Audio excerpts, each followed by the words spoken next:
प्यारे बच्चों, आज कक्षा 12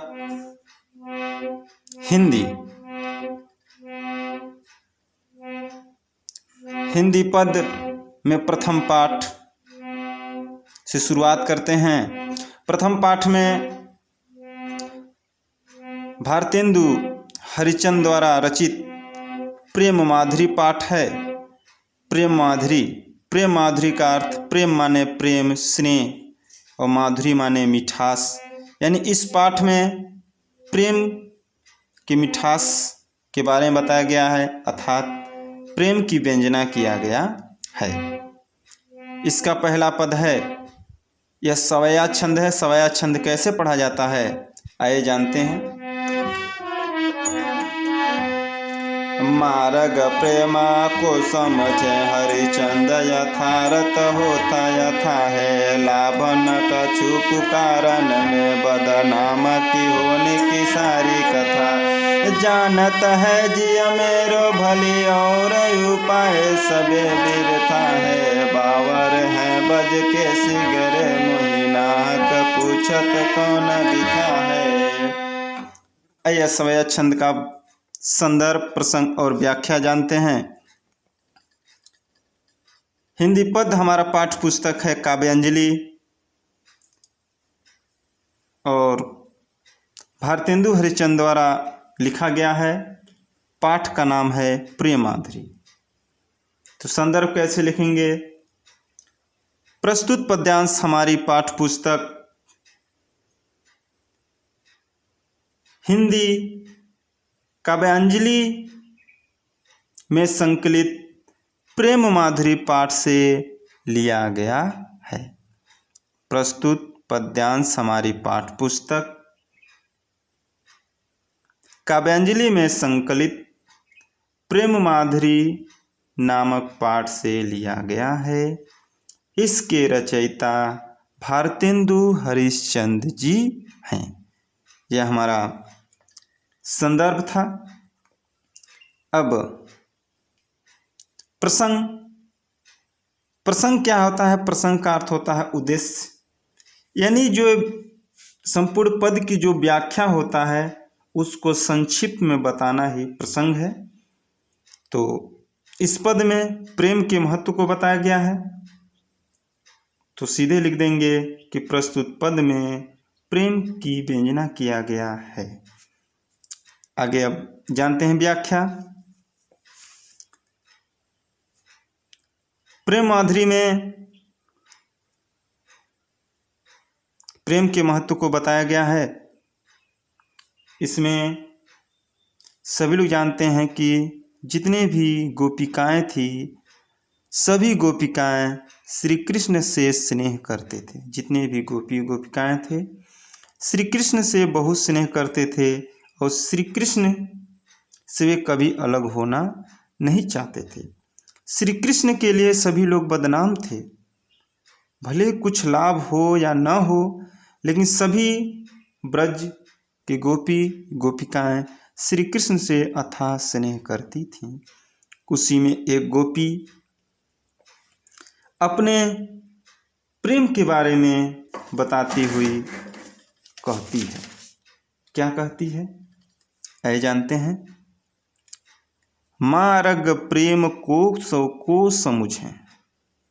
वो गोपियाँ कहती है, अपने सखियों से कहती है कि हे सखी, अपने प्रेम के बारे में, अपने हृदय की बात को कहती है कि हे सखी, प्रेम के मार्ग को, मार्ग माने रास्ता,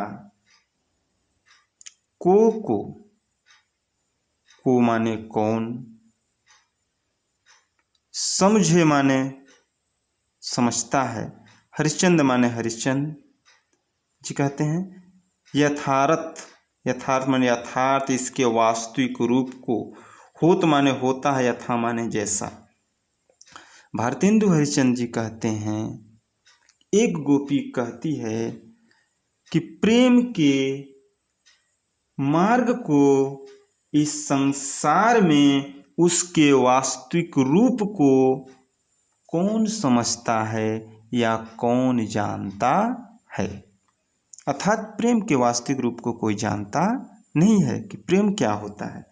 आगे वह क्या कहती है कि लाभ न कछु पुकारन में बदनाम की होने की सारी कथा है, कि प्रेम से लाभ कुछ भी नहीं होता है, बल्कि पुकारने में बदनाम की अगध्यास होने की सारी कथा माने कहानी, बल्कि बदनाम की एक कहानी बन जाती है। आगे, जानत है जिय मेरो भली विधि और उपाय सबे बिरथा है।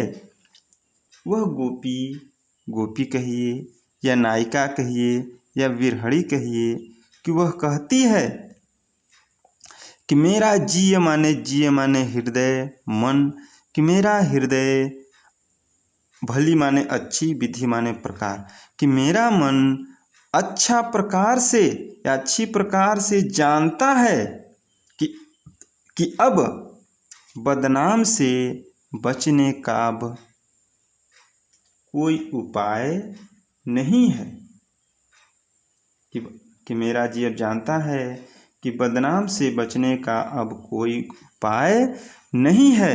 सबे बिरथा, बिरथा माने व्यर्थ, बेकार, अब कोई भी उपाय करेंगे सब व्यर्थ है।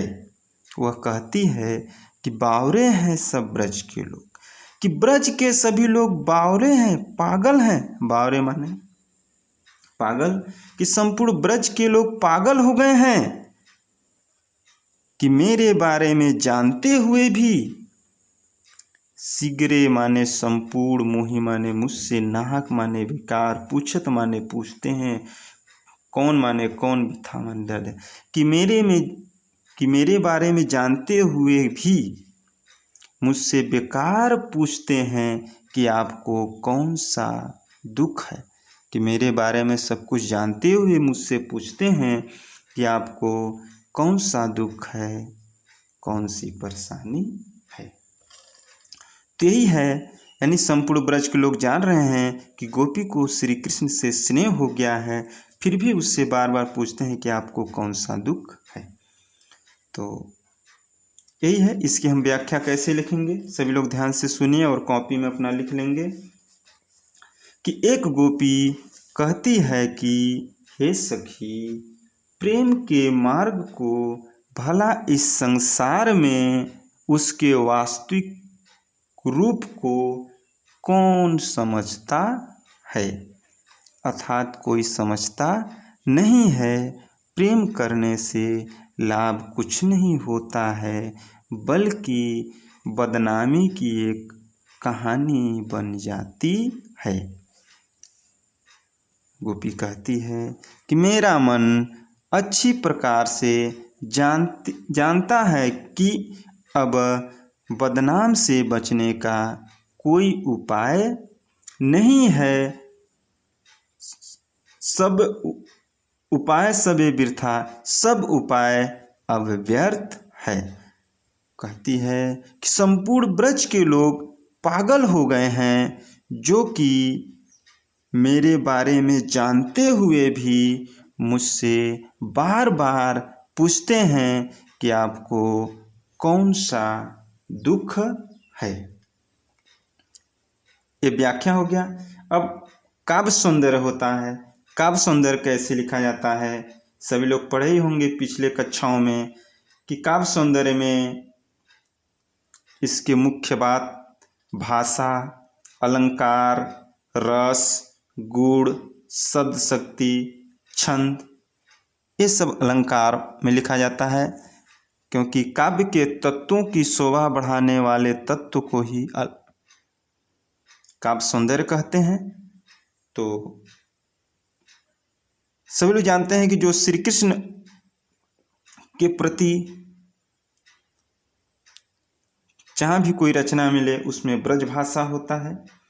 तो नंबर 1 डाल के हम लिख देंगे कि प्रस्तुत पद में गोपिकाओं और श्री कृष्ण के बारे में बताया गया है। आगे